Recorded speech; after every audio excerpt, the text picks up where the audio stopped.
When the cage door slams shut, you might think you've seen it all, but the MMA world has a way of proving otherwise. From sudden controversies inside the octagon to heated feuds that spill over onto social media, there's no shortage of drama. Recent events have left fans shocked, fighters outraged, and the rumor mill working overtime. Today, we're diving into a whirlwind of callouts, eye pokes, rap disses, and surprising insults that have people questioning just how far competitors will go to prove a point. If you thought last week's headlines were intense, get ready, because what's been happening behind the scenes and in the spotlight might just redefine the phrase, anything can happen in MMA. Not all headlines come from the brutality of a knockout or the drama of a title fight. Sometimes they spark from a simple social media jab. Recently, Brendan Allen faced a tough unanimous decision loss against Anthony Hernandez, a fight that tested Allen's endurance and skill. The immediate aftermath was filled with typical commiserations and motivational messages, as Allen himself posted on Instagram to thank his team and express doubts about what comes next. Yet it wasn't what Allen wrote that fueled the fire. It was Drus Du Plessis' mocking response. Dropping a laugh-crying emoji and a cutting remark, Drus turned Allen's moment of vulnerability into a chance to taunt him publicly. Fans were taken aback. Was it raw competitiveness or just plain disrespect? Some argued that Du Plessis, known for bold statements, was just being himself. Others believed it crossed a line. After all, Allen had just admitted he wasn't sure of his future, and the last thing he needed was a rival stepping in to troll him. Du Plessis' comment highlights that in MMA, respect can vanish with a single keystroke. As viewers, we sometimes forget how personal these rivalries can feel. Right now, the question is whether Allen will respond, and if Du Plessis plans to escalate the feud. But in the fast-moving MMA scene, there's always another controversy on deck, and this next one made everyone rethink how fights are decided. But tension doesn't just live on Instagram. When an actual fight ends under questionable circumstances, the fallout can be even more intense. Can you see how out of breath I am? I guess I did a few running regimes this whole camp. I'm lying. I told you I have cardio for days. And secondly, you all have about T-minus 2 hours to go delete a whole lot of comments because I'm coming for that social media.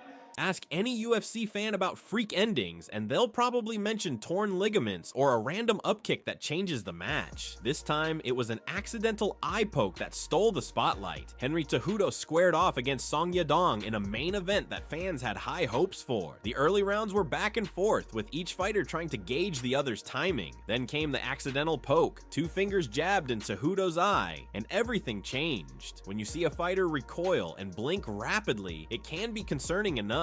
But as the referee gave Henry time to recover, the tension in the arena rose with every passing second. The typical 5-minute allowance for an accidental foul came and went, and Cejudo still wasn't regaining normal vision. Whether you're a fan of his or not, you know a fighter like Cejudo rarely backs down. Yet after those long minutes, he was forced to reveal that his sight simply hadn't returned to normal. Not everyone believed Henry's injured eye narrative. Tim Welch, among others, suggested Henry might have been searching for a way out if he felt the fight slipping from his control. After all, Song Yadong looked strong, and some viewers thought momentum was swinging his way. Whispers circulated that Henry, a well-seasoned competitor, knew exactly how to exploit an unfortunate foul. Henry, however, fired back with receipts. He posted a painfully graphic image of his eye, visibly swollen and damaged, accompanied by terms like diplopia, meaning double vision, and soft tissue damage. According to his statement, he didn't stop because he wanted out. He stopped because he was literally seeing 2 of Song Yadong. Even a mild case of double vision can be debilitating, but a deep scratch on the retina can turn a night in the hospital into weeks, possibly months of recovery. Meanwhile, Song Yadong didn't hold back. He claimed Henry was flat out scared and that the pace favored him as the fight went on. He even insisted that the final rounds would have proven who the real warrior was. For fans, this turned into a he said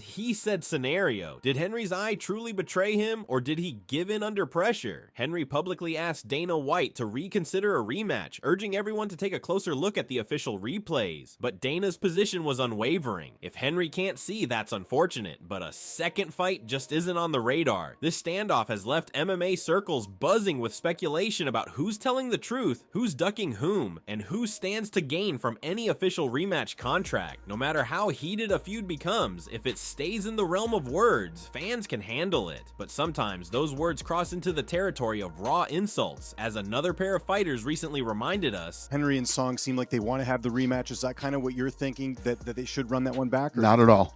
Not at all? Okay. Not even a little bit. Why is that? I just don't want to see it again. Okay. Do you?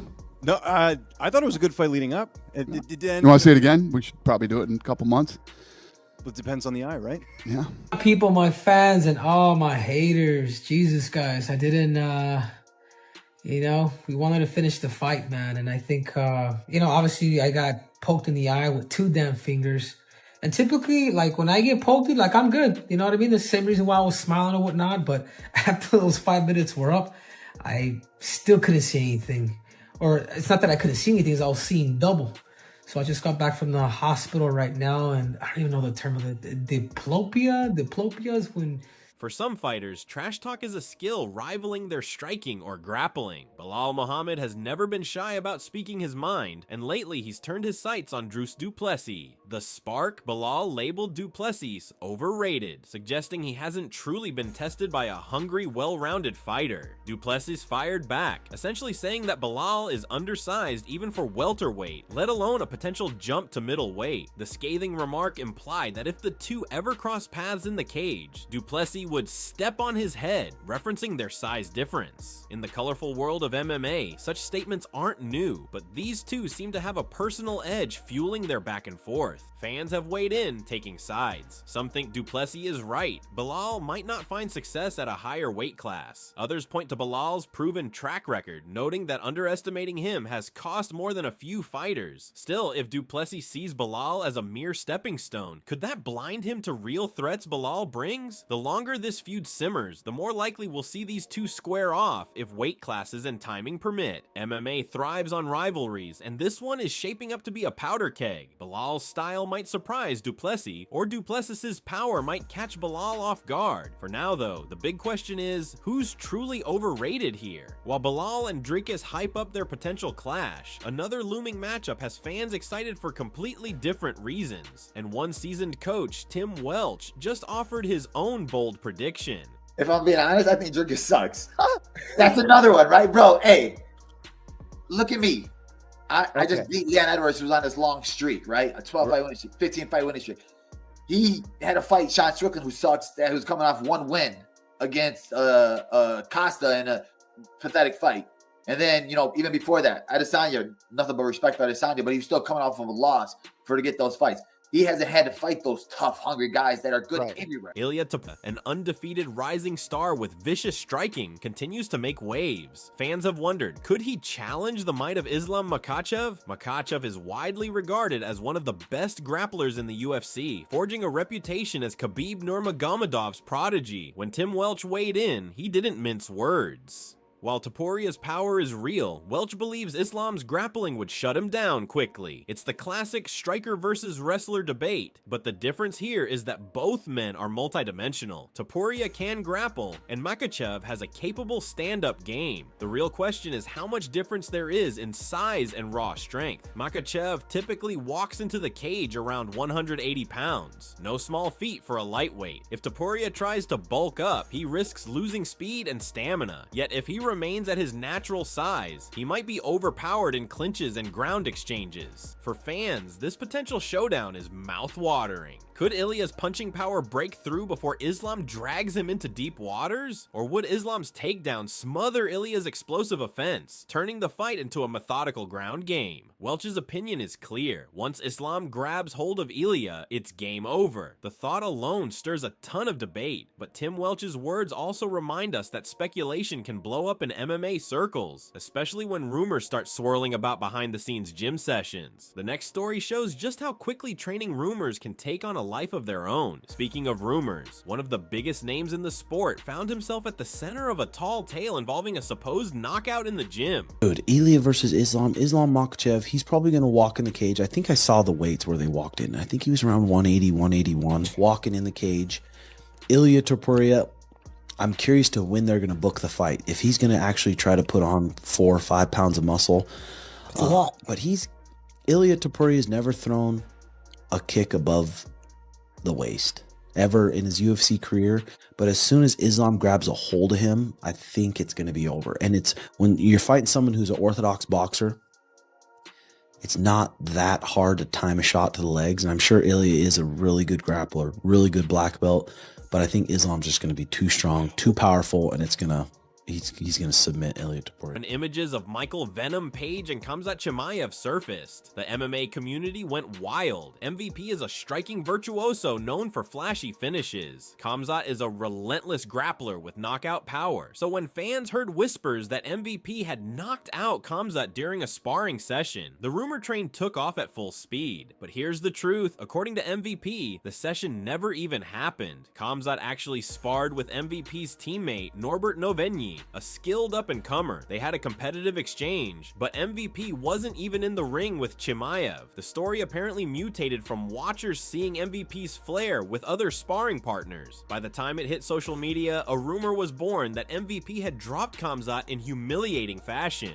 MVP quickly shut that down. He expressed admiration for Khamzat's talent, particularly how unstoppable he can look when imposing his grappling. The rumor, MVP says, was nothing more than Chinese whispers. With so many eyes on the gym, it's not hard to see how someone might twist a spark of truth into a wild claim. Still, fans love a good controversy, and MVP beats Khamzat in sparring was too juicy to ignore. The real takeaway? Even unverified rumors can catch fire among MMA faithful. In an era of endless camera phones and social media accounts hungry for clicks, training stories tend to blow up fast. Whether or not we'll see MVP and Khamzat face off for real remains to be seen, but if that day comes, at least we know it'll be more than just a rumor. Speaking of real matchups, let's shift gears to a newly minted UFC debutant who found himself in a heated post-fight scuffle, reigniting memories of an infamous 2010 incident that got one fighter banned for life. Oh no, that's I'll kill that now. I'll kill that now. Because Hey, cut it off. Cut it off. I'll kill it now. I'll kill it now. That's nonsense. I didn't even get to spar him. So he ended up sparring my boy Norbert Novenyi. Yeah, he's actually a free agent now. He's soon going to be in the UFC. Great young up and coming fighter. Norbert gave him a little back and forth round. They had their, Right. you know, their little like tense sparring, sessions. Austin Vanderford stepped into the UFC limelight with plenty of hype, and he didn't disappoint. Earning a second-round TKO against Nikolai Veretonikov, he made an immediate impression, yet what happened after the final bell overshadowed his victory. A frustrated Veretonikov shoved Vanderford in plain view of the cameras. For those who recall the 2010 brawl between Paul Daly and Josh Koscheck, where Daly sucker-punched Koscheck after the fight and got himself banned from the UFC, the memory sprang back instantly. Dana White himself addressed the comparisons, downplaying the severity. In the Daly case, it was a full-blown punch after the horn, a shocking violation of sportsmanship. In this situation, Veretonikov was clearly upset at what he felt was an early stoppage. He was blocking shots, he claimed, and still defending when the referee halted the fight. Although pushing an opponent post-fight isn't acceptable, it wasn't the same as a sneaky punch to the face. Dana emphasized that these things happen occasionally. Emotions run wild, and sometimes a fighter can't hold back. A suspension or disciplinary measure is possible, but it likely won't be as severe as Daly's lifetime ban. Nonetheless, the fan debate rages on. Should the UFC come down harder on any physical aggression once the bell rings? Or is a momentary lapse of judgment forgivable? If you thought that was wild, just wait until you hear about one legendary MMA star's foray into music and the savage lyrics he's aiming at another fighter. Austin Vanderford's opponent pushed him after the fight. Yeah. I just kind of want your thoughts on that. And also, obviously, Paul Daly got banned so many years ago. Has policy changed like that? Or Paul Daly punched Koscheck in the face. Listen, it's never good when you go over it, but I don't know why he went after him. I understand he was upset with the referee. And when you watch that fight, if you look, I get why he was upset. He was blocking a lot of the shots. He was blocking. He was still trying to get out of there. And as soon as the fight was over, listen, if a guy is taking a number of just unanswered shots and he's laying there on the ground, he was defending and moving around. And so I understand why he's upset, but Quinton Rampage Jackson has never been known for subtlety.